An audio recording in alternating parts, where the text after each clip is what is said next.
so today I got a question about Tony Robbins and a bunch of people are pushing people should stop eating meat and they should only eat plants. I talk about a lot of stuff that's highly controversial. Then I say, here's the facts of it. And so it makes it easier. The plant thing is highly controversial. And I believe that it is part of an agenda to make people less healthy and give other people more control. So on that topic, we can talk about that a lot later. Not everybody has the same morals and values and things that maybe you do. There's a lot of people who are, especially people in power, who think that they should have a lot less people on the planet. So bear that in mind. If you guys want to talk about that later, I can talk about how I think that plays in later.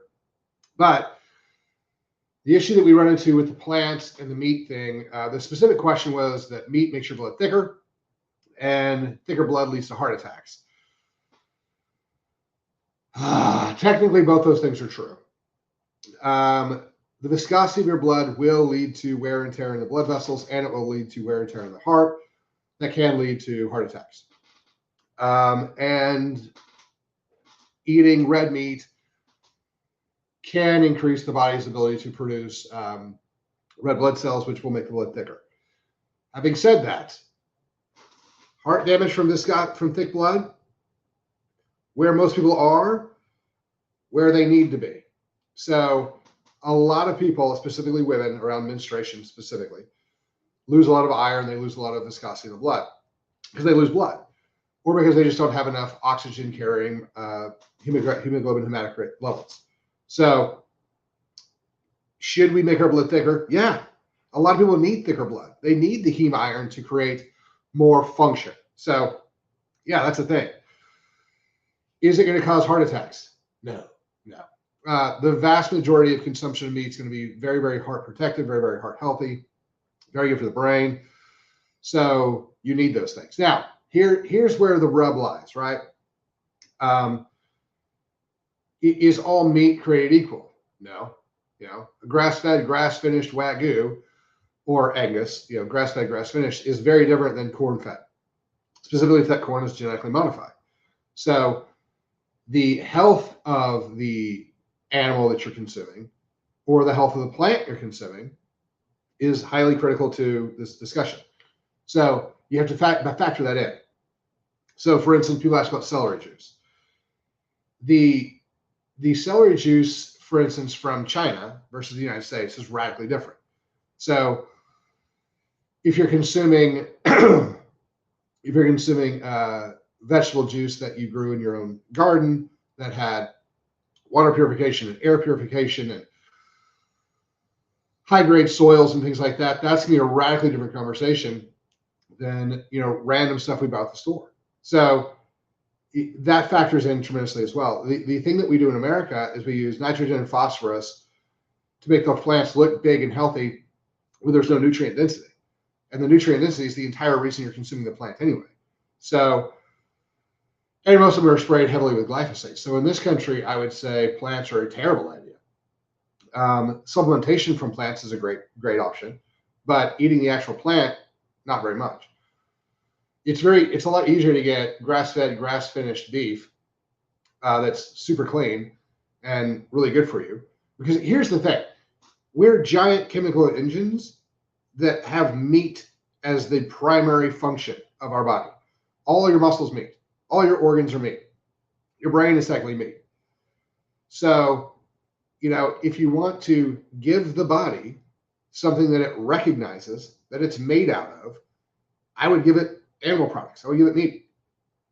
And I realized, wow, there's so many bad things associated with that. Like, don't you know that cow farts are the reasons that the polar ice caps are melting? Okay. The guys who are telling you that you shouldn't eat meat because cow farts are making the global warming thing happen, those are the same guys who get in private jets, fly down to the ocean, get in their 100-foot yachts, go out in their 100-foot yachts for 2 weeks, come back, fly back on the private jet, telling you that you can't have meat because you're causing global warming. When they created more carbon emissions that they lie to you and tell you are causing global warming in their 2-week vacation than you will in the next 4 years of your life. So whenever there's massive hypocrisy, you can pretty much tell that, hold on, the thing that you're claiming is super important to you, when you're this hypocritical, obviously isn't the thing you're actually caring about, isn't the thing that you're actually going for. So what is it you're going for? So again, that leads us down a road of conjecture and conspiracy theory and whatnot. But that's how I do it, because animal products are wildly beneficial. Like, a lot of people are taking thyroids that are glandular.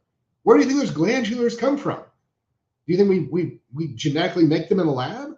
We take them from animals. A lot of the heart transplants we do, the valvular transplants, they're pig valves. They're animal valves. Why does it work? Because our machine and their machine are built of the same things. They're very, very similar. So we can swap them in and out occasionally. So eating them is going to give us the nutrients to build the tissues that we eat from. So when you eat a steak and you get all the red blood, that heme iron is critical for your body to make red blood cells, to make the ability to carry oxygen. When you eat a heart, when you eat organ meats, when you eat a heart, that's going to have a lot of the nutrients your heart needs to work. And just logically, why? Why would that be? Because it's a heart. That body took all those chemicals and shoved them into the heart because the heart needed those chemicals to work. So it's going to store a lot of that stuff. So yeah, eating organs, eating meat is a fantastic thing to do. Now, like I said, there's a lot of plants that are highly beneficial. There's a lot of plants that are very, very, very not good for you. So like my easy go-to is always oatmeal. Specifically quick instant oatmeal. Massively high on the glycemic scale. So it's the worst possible thing you consume unless you want to get fat. Like, if you're trying to get fat, oatmeal and granola would be your two best bets. It also has phytic acid in it, and that leaches minerals out of your bones. And most people are mineral deficient to begin with. So like, one of the biggest minerals that people are deficient in is iodine. Like, you talk about thyroid function. So I talk about this all the time. You've heard, if you have not heard, the way that we look at, well, most medical doctors look at it from TSH, which is a brain hormone, not a thyroid hormone, because they don't know what they're doing with hormones. But when you look at hormones of the thyroid, one is T3 and one is T4. You know what the difference between the T3 and the T4 is? The T3 only has 3 iodines, and the T4 has 4 iodines. So if you're deficient in iodine to begin with, then you wonder why your thyroid doesn't work. That's why. So now, also fluoride competes at that binding site, so fluoride toxicity is a problem, but most people don't have enough iodine. So that's the thing that you guys need to look at is, where's my mineral density? Well, again, this plant, this oat, is robbing you of those nutrients, those critical needed nutrients. So, are plants always better? No. Now, are some of the chemicals that we do research on and we find in the plants beneficial? Yeah, very much so. So you can take them as supplements, you can eat them. But like I said, in this country, in the United States, the vast majority of the fruits and vegetables you're going to find, unless you're growing them yourselves or the farmer, are not going to be very nutrient dense. The things you're looking for aren't there. So that's why a lot of people are sick who still eat vegetables, who still eat plant-based diets. The other problem with plant-based is that it's going to be really hard to get all your amino acids. Your essential, critical, have to have, or you die, amino acids. So, that's a problem. A lot of your omega-3s that are really important are marine source. Like, there's a lot of fish, there's a lot of stuff like that. So you can get EPA and DHA from plant sources. It's just, you're not going to get very good stuff, or very, very large quantities. So you're still going to have to supplement that to a degree. So there's a lot of things that you can't get from a plant-based diet alone. So that's kind of where I'm on that one. For millennia, we've eaten animals and been fine. The argument that, well, meat has cholesterol in it, and you know that cholesterol causes heart attacks. Well, we've discussed that cholesterol is very good for you. Cholesterol is actually the number one fuel source. LDL, VLDL cholesterol is the number one fuel source for your heart. So to say that I would tell you that cholesterol is cardioprotective because it's what your heart eats for everything. It's how your body makes all the hormones.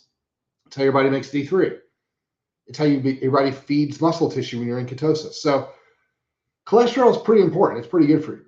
Now, when you look at the people who are having heart attacks now, and you look at how much meat they're eating or cholesterol-induced foods they're eating versus how much high glycemic stuff and oxidative stress chemicals they're consuming, you see people who are having heart attacks much higher on the inflammatory chemicals, the omega-6s, the seed oils, the stuff like that, much lower on the meat as far as total consumption goes.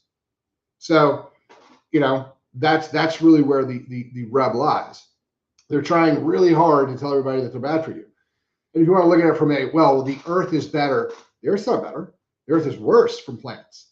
Because when you cut a giant swath of the earth down, and then you mess with it so that the water runs off the way you want it to, and this and that, but you've got to kill all the bugs, all the spiders, all the small animals, the squirrels, the moles, the snakes, the foxes, the deer.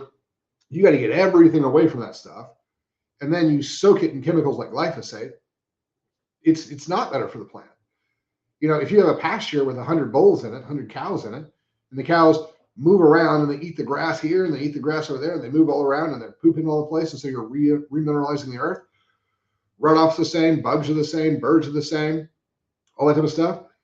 Cattle is much, much better for the environment, for the actual land, than planting things is. I mean, think of all the stuff like the DDT that was killing all the eagles and doing all the bad stuff. That was runoff from chemical function. There's a lot of the glyphosate that we're pouring all of these things, the atrazine that's in all the water. A lot of the things that are poisoning us today are poisoning us because of the plant farming that we're doing. So, no.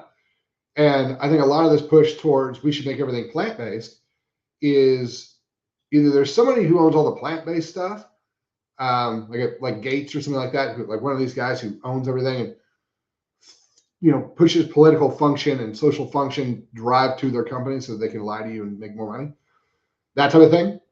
And some of these large giant Monsanto and those sort of things have realized that all the stuff that they're doing to poison everybody has made that really bad PR campaign. And so they've gone through and tried to push a lot of this plant stuff.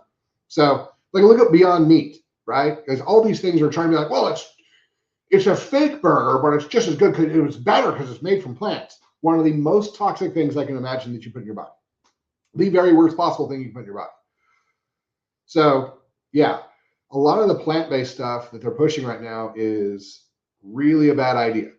The closer to nature, the fewer steps you take between, where this thing came from and my plate, the better. So if you go, it used to be a cow, we killed the cow, we cut it up, and we ate it. That's pretty close to nature. If you say, well, we took 100 different plants, we bathed them in different chemicals, we bleached them in these things, then we turned around and we put a bunch of dyes in them, and then we put a bunch of chemicals in it to make it taste different, and we put a bunch of chemicals to glue it all together, and then we put a bunch of preservatives in it, you're in a bad place. If you're like, well, no, I grow my own vegetables and I only eat vegan.